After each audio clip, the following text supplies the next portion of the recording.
হোমিওপ্যাথিতে কি তিল সারে?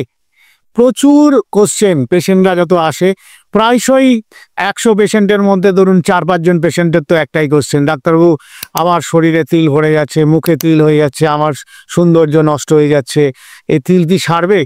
আমি জানাই যে হ্যাঁ, হোমিওপ্যাথিতে তিল সারে।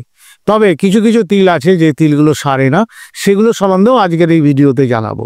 আমার সঙ্গে যদি আপনারা ডাইরেক্ট কথা বলতে চান, আমার এই ভিডিও প্রোফাইলে যাবেন, গিয়ে একটি লিঙ্ক পাবেন drchinmoyray.in বলে, সেখানে লিঙ্কে গিয়ে আপনি আপনার নাম এবং মোবাইল নাম্বার নথিভুক্ত করবেন, আমার সঙ্গে আপনার সরাসরি কথা হয়ে যাবে। তাহলে কোন কোন তিলগুলো সারে?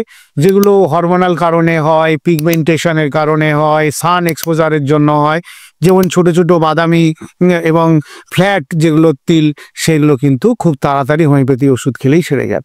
আর কোন তিলগুলো সারে না? যেগুলো জন্মগত তিল, যেগুলো বড় এবং আঁচুলির মতো ঢিবি আকার হয়ে যায়, সেই তিলগুলো সারতে চায় না। তা কোন ওষুধ খাবে সেটাও জানুন। আর কি কি করবেন না, রোদে যখন বেরোবেন তখন সানস্ক্রিন গায়ে লাগাবেন, যেখানে যেখানে সান এক্সপোজার হচ্ছে সেখানে লাগাবেন।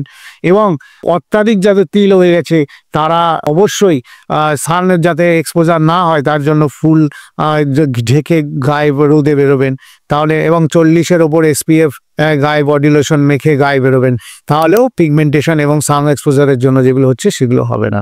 আর ওষুধ থুজা 200 সপ্তাহে 1 দিন করে খাবেন, ন্যাট্রামিও 200 এটাও সপ্তাহে 1 দিন করে খাবেন। সালফার 30 এটি দিনে 2 বার করে প্রায় 1 থেকে 2 মাস খাবেন।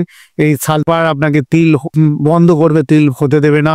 আর একটি লাগানোর ওষুধের নাম থুজা মাদার, এটি তিল যেখানে যেখানে হয়েছে দিনে 2 বার করে আলতো আলতো করে বুলিয়ে দেবেন। 1 থেকে 2 মাস মধ্যেই আপনার ছোট ছোট হালকা তিল একদম মিলিয়ে যাবে, আপনার সৌন্দর্য আবার আগের মতো হয়ে যাবে। নমস্কার।